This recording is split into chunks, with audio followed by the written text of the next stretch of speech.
farsat na fayyisi ansi farsat na fayyisi ansi farsat na fayyisi ansi farsat na fayyisi ansi farsat na fayyisi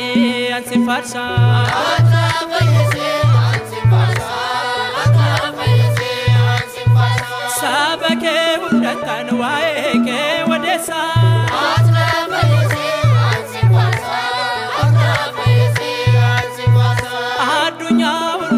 Maka ol kasa atna fayyisi ansi fasa atna fayyisi ansi fasa bocha ke kananis dina konganesa atna fayyisi ansi fasa atna fayyisi ansi fasa malo kadako nafdagaye malo kadako nafdagaye malo kadako nafdagaye malo kadako nafdagaye dafna bihira gaye malo kadako nafdagaye malo kadako nafdagaye abba kwa manuel harka kona kabe malo kadako nafdagaye malo kadako nafdagaye kufensi wa madda dafna bihira gaye malo kadako nafdagaye malo kadako nafdagaye esho kadako nafdagaye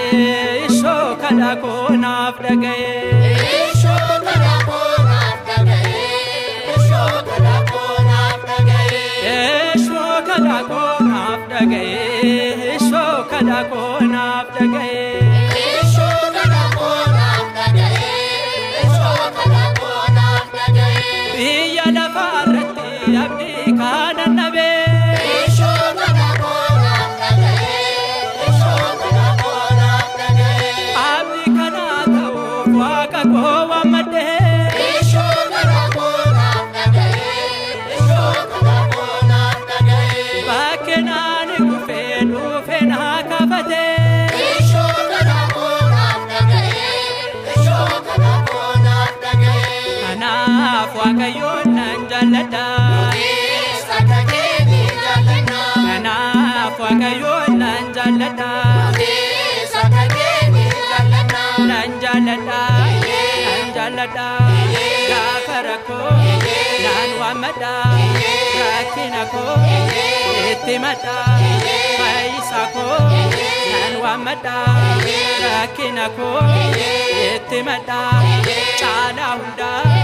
nan wamada bocha sati nan farfada ano maramis nan jalada sakake ni jalana nan jalada jalada ano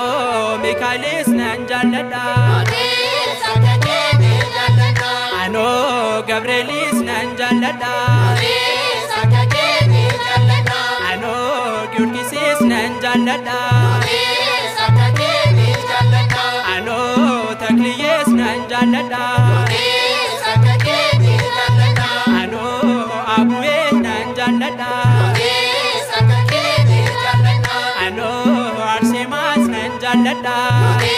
sakake ni jalana nan jalada gafarako nan wamada gafarako nan wamada rakinako etimada ano kulkullo tan jalada sakake ni jalana ano wakayon nan jalada